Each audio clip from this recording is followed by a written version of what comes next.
Hello everyone. Today we're going to talk about what we need to pay attention to when we choose PoE switches. In front of me here are three different switches. They're not normal PoE switches. They're designed specially for different circumstances. The first one here is an ultra long distance PoE switch. This one, you can tell by its name, it's designed for ultra long distance PoE transmitting. And the one in the middle right here is our 95 watts high power PoE switch. Also, you can tell by its name, it's used when you need to inject higher power than regular switches. And this big guy right here, this is our managed switch. Our managed PoE switch has a lot of features. You can use it to secure your IP camera system here.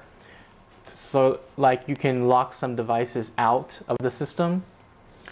Today we're going to talk about what we need to pay attention to. First, let's talk about choosing the Ethernet cable. I recommend you to choose a pure copper Ethernet cable because this one, the pure copper reduces the energy lost through the transmission. But most people will choose the CCA copper-clad aluminum cable. This cable, it's less expensive, that's why people choose it. But it has, because it's copper and aluminum, the power loss is greater than pure copper. And results in sometimes in long distance transmissions, the power that reaches your terminal device is not enough to power it up, so it won't function. And also, if you use a pure copper wire, you can make sure that the power loss through the transmission is minimal. Next, let's talk about the registered jack crystal head. All of our internet wires, Ethernet wires, any kind of wires, the cables have a crystal head thing at each end.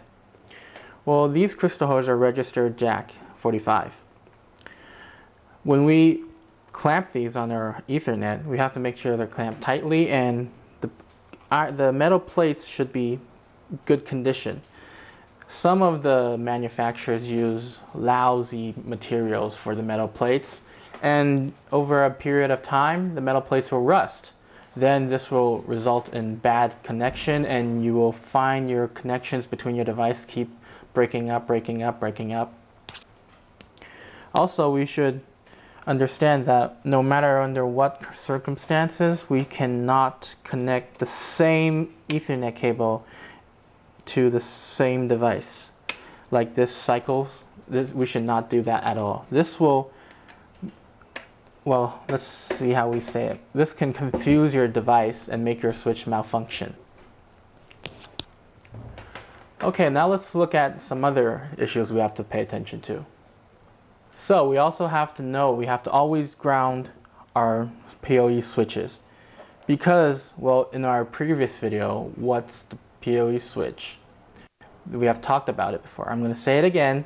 Because, you know, the whole casing is metal, and we have received electricity and power surges, sometimes some of it will be conducted around the metal casing, and we need the grounding to direct the extra power into the ground for our safety. Also, we need our surge protectors. What's a surge protector? Say we live in an area where there's a lot of thunderstorms. When the lightning strikes down, the strikes will release tons of powerful currents, and the currents will spread away quickly.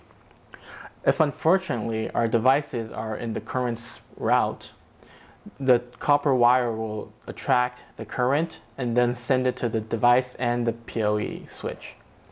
In this circumstances, the powerful currents will damage our devices, maybe just make them unusable forever. In this case, a power protector, it can absorb the extra current and then redirect it into the ground. It can protect the device. Alright, that's pretty much it for this video. Please post your comments at the section below. I'll see you guys next time. Thank you for watching. Goodbye.